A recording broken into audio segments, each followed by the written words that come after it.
Assalamualaikum warahmatullahi wabarakatuh. Nama saya Dea Nurul Latifah dari jurusan Pendidikan Bahasa Arab kelas 4B. Kali ini saya akan membahas tentang musnad ilaih. Yang pertama ada pengertian. Pengertian secara terminologi, musnad ilaih adalah musnad ilaih wal mubtada'u alladzi lahu khairu al-fa'ilu wa naibuha asma'un nawsikh, yang artinya musnad ilaih adalah mubtada yang mempunyai khabar, fa'il, naib al-fa'il, dan beberapa isim dari amil nawasikh.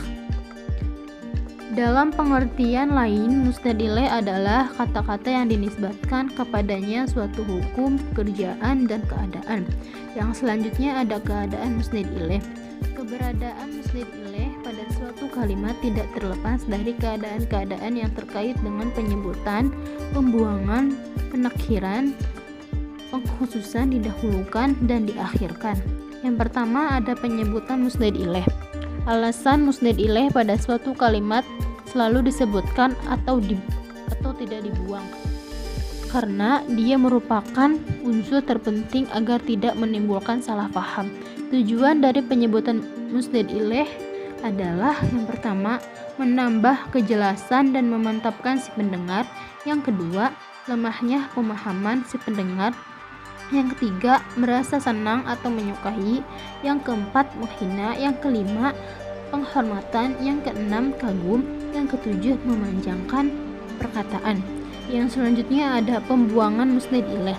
Membuang musnad ilaih pada dasarnya tidak sesuai dengan kaidah dasar, sebab musnad ilaih merupakan unsur terpenting dalam kalimat sebagaimana telah disinggung di atas.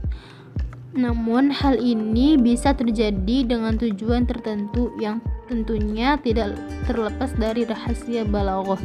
Pembuangan musnad ilaih dari suatu kalimat terkadang tampak ketika diirobkan dan bisa diperkirakan, seperti kalimat ahlan wasahlan, di mana fi'il dan fa'il telah dibuang dengan perkiraan. Bisa dilihat pada materi nahwu maf'ul bih dan maf'ul mutlaq. Pembuangan musnad ilaih juga terkadang tidak tampak sama sekali ketika di'irob, namun akan tampak setelah kandungan maknanya kita perdalam. Adapun tujuan musnad ilaih yang telah dibuang, yang pertama adanya qarinah atau petunjuk. Yang kedua, menutupi sesuatu dari selain mukhatab, bermaksud menutupi sesuatu kepada orang-orang dari selain mukhatab atau orang yang diajak bicara. Yang ketiga, meringkas perkataan sebab sempitnya konteks. Membuang musnad ilaih dengan maksud meringkas sebab situasi seperti sakit, pusing, sedih, atau bahkan malas menjawab. Yang keempat, menguji kadar ingatan pendengar. Alasan membuang musnad ilaih lainnya yaitu sebab menguji lawan bicara, apakah dia bisa mengetahui dengan apa yang dimaksud atau tidak.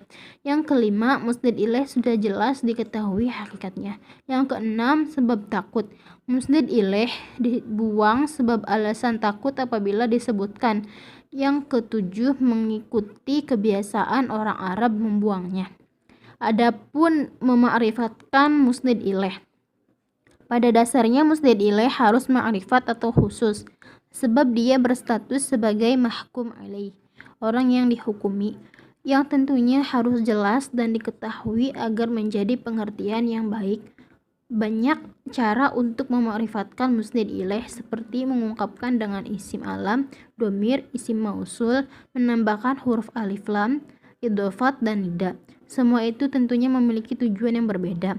Tujuan yang pertama, musnad ilaih ma'rifat dalam bentuk dhamir. Mema'rifatkan musnad ilaih dalam suatu kalimat boleh dengan menggunakan 3 bentuk dhamir, yaitu mutakalim orang pertama, mukhatab orang kedua, dan ghaib orang ketiga. Dari ketiga bentuk dhamir di atas, tingkatan ma'rifat tertinggi yaitu mutakalim, lalu mukhatab, dan ghaib.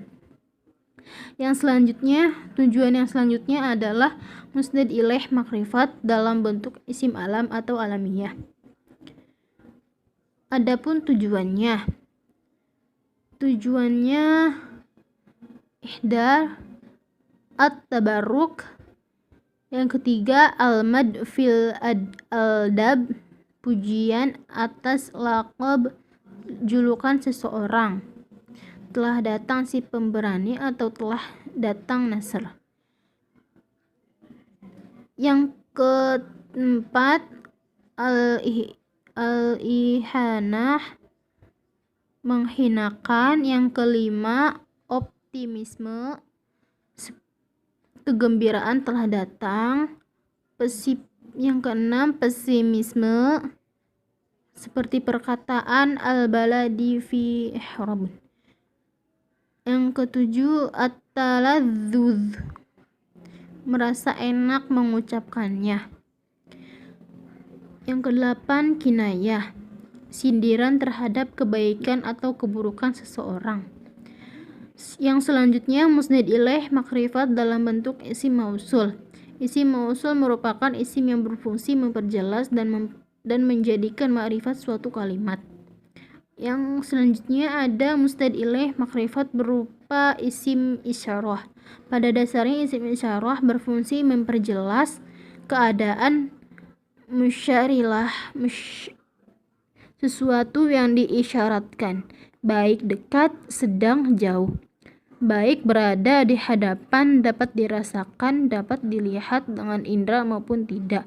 Hal ini terjadi ketika mutakalim maupun mukhatab tidak mengetahui nama atau sifat-sifat yang terdapat pada musyar ilaih tersebut.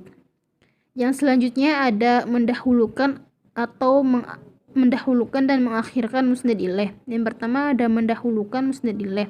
Secara tata letak atau posisinya, musnad ilaih didahulukan daripada musnad sebab merupakan mahkum alaih, yang dihukumi. Adapun kedudukan selain keduanya hanyalah sebagai pengikut musnad ilaih dan musnad. Karenanya mawabi tidak boleh mendahului keduanya. Setiap kata yang disusun pada setiap kalimat tidak mungkin ditulis dan diucapkan secara bersamaan, namun ada di antaranya yang harus didahulukan dan ada juga yang harus diakhirkan. Musnad ilaih didahulukan daripada musnad selain karena sesuai dengan hukum asalnya, juga karena sebabnya. Sebab yang pertama ada mempercepat kabar yang menggembirakan. Yang kedua, mempercepat kabar yang menyusahkan. Yang ketiga, mendorong mengetahui musnad jika musnad ilaih dikemukakan dengan pengertian yang aneh. Yang keempat, taladzuz, yang merasa nyaman ketika mengucapkan, dan tasrif, memuliakan musnad ilaih. Yang kelima, tabarruk. Yang keenam, takhsis, yaitu berfaidah mengkhususkan musnad ilaih ketika didahului nafyi dan musnad berupa fi'il yang fa'ilnya berupa dhamir yang kembali pada musnad ilaih. Selanjutnya yang terakhir ada mengakhirkan musnad ilaih. Mengakhirkan musnad ilaih erat kaitannya dengan mendahulukannya. Dengan demikian musnad ilaih boleh diakhirkan jika terdapat sebab-sebab untuk mendahulukan musnad ilaih. Mungkin cukup sekian penjelasan dari saya, kurang lebihnya mohon maaf. Wassalamualaikum warahmatullahi wabarakatuh.